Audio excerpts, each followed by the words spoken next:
پکارے جاتے تھے، امام تو بعد میں انقلاب کے بعد پکارے جانے لگے۔ ہمسائے ان سے بڑے متاثر تھے، حتیٰ کہ پیرس میں جو ان کے ہمسائے تھے وہ چل کے آئے کہ آپ نہ جائیں، کیوں جا رہے ہیں آپ، ہم چاہتے ہیں آپ یہاں رک جائیں۔ یہی حال ان کے ہمسایوں کا تھا گزر قلعہ میں، جہاں پر میں رہتا تھا، جہاں آغا کا آج بھی گھر ہے، جو آج کل تو ایک قسم کے نوادرات میں ہے، لوگ زیارت کرنے اس گھر کی آتے ہیں۔ امام خمینی نور اللہ مرقدہ شریف کے قریبی ساتھیوں جیسے آیت اللہ کرہی، آیت اللہ ذوالفقاری، آیت اللہ پسندیدہ، آیت اللہ قافلہ باشی وغیرہ سے آغا پسندیدہ استاد تھے، باقی سب شاگرد تھے۔ میرا بڑا قریبی تعلق رہا اور میں نے ان کے بارے میں بہت کچھ سنا، دیکھا، ان اپنے بزرگوں سے بہت کچھ سنا۔ کسی پروگرام میں میں آپ کی خدمات عالیہ میں وہ تحریر بھی پڑھوں گا جو الظاہر امام راحل نے تقریباً سب سے آخری تحریر جو لکھی وہ شاید میری ہی تحریر تھی، میرے بارے میں تھی۔ اس کے بعد آیت اللہ توسلی نے مجھے بتایا تھا کہ آقا کی طبیعت خراب ہے، وہ لکھ نہیں سکتے، تو انہوں نے منع کر دیا، مگر میں لے جاتا ہوں خط۔ وہ لے گئے تو انہوں نے فرمایا ٹھیک ہے میں لکھ دیتا ہوں۔ تو آقا نے میرے لیے آخری تحریر لکھی، میرے لیے وہ بڑی سعادت ہے۔ آقا انصاری ہوتے تھے، آج بھی ہیں، اللہ انہیں زندگی دے، وہ بڑے ان کے خاص عزیز بچوں کی طرح تھے۔ حجت الاسلام والمسلمین حاج سید احمد خمینی سے رحمۃ اللہ تعالی علیہ میری دوستی بھی تھی۔ میں عمر میں ان سے چھوٹا تھا مگر دوستی تھی۔ وہ بڑے مہربان تھے، شفقت فرماتے تھے، بڑی انہوں نے کرم نوازیاں فرمائی ہمارے ساتھ۔ آیت اللہ توسلی جو تھے، ان کے قبلہ کے جو سیکریٹری تھے، وہ بھی میرے بڑے خاص دوست بن گئے تھے، بڑے مہربان تھے میرے۔ بیت امام پورا مجھے پہچانتا تھا الحمدللہ، بلکہ کسی کو اگر امام سے ملنا ہوتا تو وہ میرے ذریعے وقت لیتے تھے۔ ایک زمانہ ایسا بھی آ گیا تھا، کئی سال ایسا ہوا الحمدللہ، کچھ بھی نہیں تو 7.5 سال مجھے یاد ہے کہ ایسے ہوتا رہا۔ 7.5 سال میں کوئی بھی بر صغیر کا یا افغانستان کا بندہ امام خمینی کے دفتر سے نمازیں، روزے اجارے کے یا رد مظالم یا سیم صدات سیم امام لینا چاہتا تھا یا شہریہ منظور کرانا چاہتا تو میرے دستخط چلتے تھے الحمدللہ۔ میں ممتحن بھی رہا ہوں، شکر خدا ہے، وہاں پر میں امتحان بھی لیتا تھا طلبہ کا، تو میرے امتحان کے نتیجے کے کاغذ پر باقاعدہ وظیفہ ملتا تھا۔ بڑے عرصے تک یہ بھی رہا الحمدللہ۔ میں خود طالب علم بھی رہا ہوں، قم میں استاد بھی رہا ہوں، اور بیت امام کی بڑی شفقت رہی ہے میرے اوپر۔ ان آفیشل جو کچھ بھی تھا، آفیشلی ہمارا کوئی تعلق نہیں تھا، نہ حکومت سے پہلے تھا نہ آج ہے، جیسے امریکہ سے نہ کبھی تعلق رہا ہے نہ کبھی رہے گا۔ بس ایک ریسرچ اسکالر کے طور پر وہاں رہے، ایک اسٹوڈنٹ کے طور پہ وہاں رہے، اور ایک یہاں پر بھی ایک رجل دین کے طور پہ امریکہ میں زندگی گزار رہے ہیں۔ اب تو خیر زیادہ گزر گئی، تھوڑی رہ گئی ہے، اللہ مجھے ہمت دے کہ میں مزید احسن انداز میں کام کر سکوں۔ میں امام خمینی نور اللہ مرقدہ شریف سے جو متاثر ہوا ہوں بطور ایک مومن کے، بطور ایک مولائی کے، بطور ایک عاشق رسول کے، بطور ایک محب اہل بیت کے، عاشق مولا کائنات کے، عزادار حسین کے، متواضع کے، منکسر المزاج کے، دوسروں کا احترام کرنے والے کے، درد دل رکھنے والے کے، دوسروں کی اہانت کو عزت میں بدلنے والے سے، مظلوموں کی حمایت کرنے والے سے، ظالموں کو للکارنے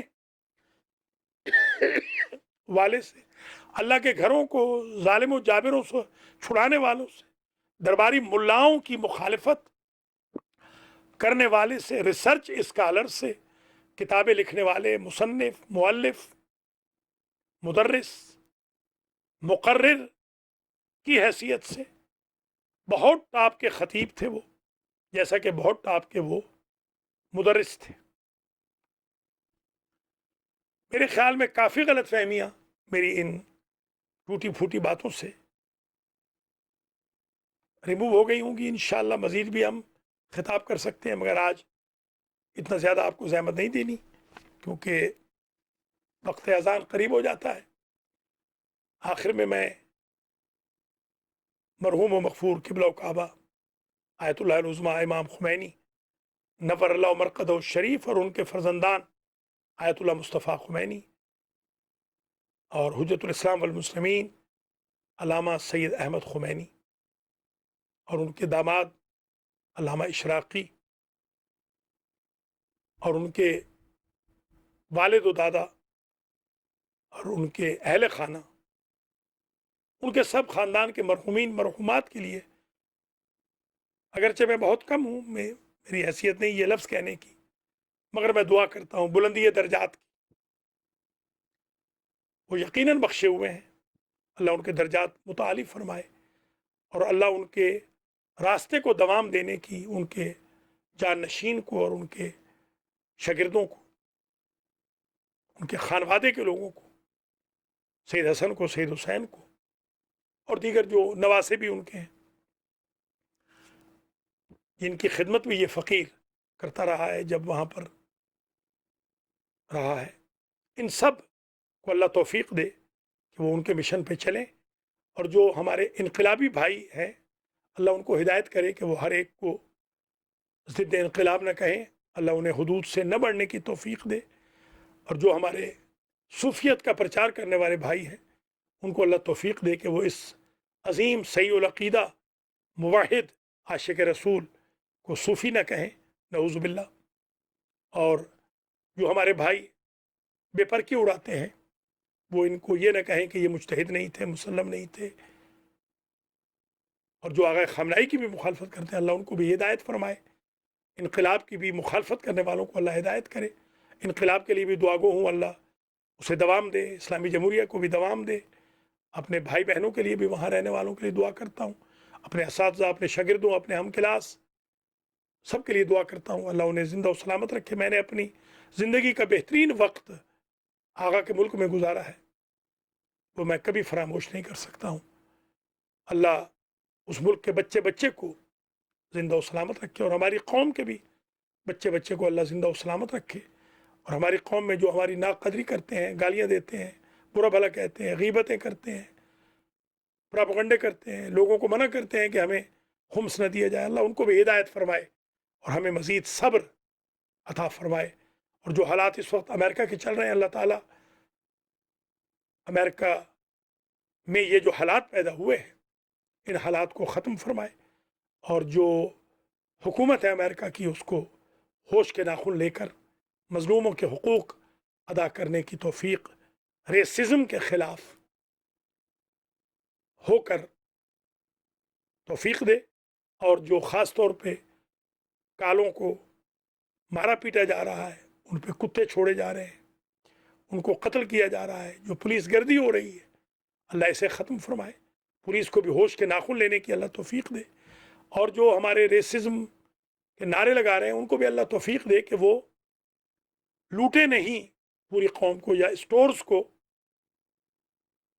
اس وقت جو انارکی پھیل چکی ہے امریکہ میں یہ ختم ہو، اور اللہ حکومت امریکہ کو توفیق دے کہ یہ دیگر ممالک میں حملے کرنے کی بجائے اپنی قوم کی خدمت کریں، ایمبارگو بھی ختم ہو جائے ہمارے اسلامی جمہوریہ والے بھائی بہنوں پر، اور کرونا کو اللہ تباہ و برباد کرے، دنیا کے ہر نقطے سے کرونا کو اللہ تباہ کر دے، اور جو آج کل مشکلات کا شکار ہے پوری دنیا، انسانیت کے لیول پر اللہ سب کو مشکلات سے نجات عطا فرمائے۔ انہی الفاظ کے ساتھ چند منٹ ذکر مصائب کرتا ہوں۔ امام خمینی جب سنتے تھے، جب آغا کوثری کہتے تھے السلام علیکہ یا ابا عبداللہ، السلام علیکہ یا سفینۃ النجات و باب نجات الامہ، لا یومک یومک یا ابا عبداللہ۔ میں دو تین جملے وہی پڑھوں گا جو آغا کوثری نے عاشور کے دن آغا کی موجودگی میں پڑھے۔ ہزاروں لوگ تھے حسینیہ جمران میں، اور آغا کے پاس ایک بڑا سا رومال ہوتا تھا، بہت بڑا رومال، ہم تو یہ چھوٹے چھوٹے نیپکن استعمال کرتے ہیں، یہ ہم یہ کرتے ہیں، ان کے پاس بڑا رومال ہوتا تھا، وہ رومال رکھ لیتے تھے تولیہ ٹائپ، اور پھر روتے رہتے تھے۔ مجھے یاد ہے ایک مرتبہ آغا کوثری نے یہ پڑھا، یہ جملہ پڑھا ابو الفضل کے بارے میں، کیا ابو الفضل پانی لینے گئے ہوئے تھے اور سارے بچوں کی نگاہیں ابو الفضل کے مشکیزے پہ تھی، ادھر مشکیزے میں تیر لگا، ادھر سب کی آس ختم ہوئی، کوئی کہتا تھا اماں اب کیا ہوگا، کوئی کہتا تھا بہن اب کیا ہوگا، بھائی اب کیا ہوگا، طوفان مچ گیا، کوہرام مچ گیا خیام حسینی میں ابو الفضل کے گرنے سے۔ السلام علیکم یا ابا الفضل العباس یا کاشف الکرب عن وجه الحسین اکشف کروبنا بحق اخیک الحسین۔ میرے عزیزو، ایک مرتبہ آغا کوثری نے پڑھا تھا کہ جب علی اصغر کو لے کر حسین ابن علی آئے تو علی اصغر کے حصے کی بہن غش کھا کے گر پڑی۔ افاقہ تب ہوا جب ابا میں لپیٹ کر علی اصغر کا گلا مظلوم کربلا واپس آئے تو بچی نے اپنے بابا کا دامن ہلایا جسے ہوش آ چکی تھی اور کہا اسوقیا ابی، اسوقیا اخی، میرا بھائی پانی پی آیا۔ 2 مرتبہ یہ جملہ ہے، ایک مرتبہ اسوقیا اخی، امام حسین سے پوچھا سکینہ نے، میرا بھیا پانی پی آیا، اور ایک مرتبہ ذوالجناح کے گلے میں باہر ڈال کے کہا تھا اسوقیا ابی املا، میرا بابا جب شہید ہوا تھا پیاسا تھا یا پانی پی کے آیا تھا۔ اللہ اکبر۔ آخری جملہ التماس سے دعا، اللہ آپ کو جزا دے، اجر دے، آپ نے یہ مجلس دیکھی، خدا کریم منظورین کو شفا عطا فرمائے، مرحومین کے درجات بلند فرمائے۔ عزیزو، آخری جملہ یہ تھا، آغا نے آخری جملہ یہ کہنا چاہتا ہوں کہ ایک سال آغا کوثری نے پڑھا کہ وشمر جالسن علی صدرے، شمر اپنے نجس پاؤں سے بوسگائے رسالت پہ چڑھ گیا اور ضربے لگانے لگا، اور کبھی بہن نکلنا چاہتی تھی، کبھی بیٹی دور سے واسطے دیتی تھی، آخر سر کٹ گیا، شمر سر لے کر چل پڑا، اور حسین ابن علی کی لاش عطر پر گھوڑے دوڑائے گئے، اور انہوں نے کہا تھا آغا کوثری نے، اے فرزند حسین، یعنی آغا کو، امام کو، میں آپ کو کیسے تعزیت پیش کروں آپ کے اس جد کی کہ جس کے بدن کی ہڈیاں پسلیاں گھوڑوں کی سموں نے توڑ دی تھی، اور جس کے بیٹے نے چٹائی میں ہڈیوں پسلیوں کو جوڑ کر سپرد خاک کیا اور لکھا ہاذا قبر الغریب ہاذا قبر الحسین صلی اللہ علیہ یا ابا عبداللہ وعلی الارواح التي حلت بفنائک وانا آخت برحلک علیکم منی جميعا سلام اللہ ابدا ما بقیت وبقی اللیل والنہار ولا جعلہ اللہ آخر العہد منی لزیارتکم۔ السلام علی الحسین وعلى علی ابن الحسین وعلى اولاد الحسین وعلى اصحاب الحسین ورحمۃ اللہ وبرکاتہ۔ رحم اللہ من یقرأ الفاتحہ قبلها الصلوات علی محمد وآل محمد لمرحوم المغفور سید روح اللہ الموسوی الخمینی ابن سید مصطفیٰ الموسوی الخمینی۔ بسم اللہ الرحمن الرحیم، الحمد للہ رب العالمین الرحمن الرحیم مالک یوم الدین ایاک نعبد و ایاک نستعین اہدنا الصراط المستقیم صراط الذین انعمت علیہم غیر المغضوب علیہم ولا الضالین۔ بسم اللہ الرحمن الرحیم، قل هو اللہ احد اللہ الصمد لم یلد ولم یولد ولم یکن له کفوا احد۔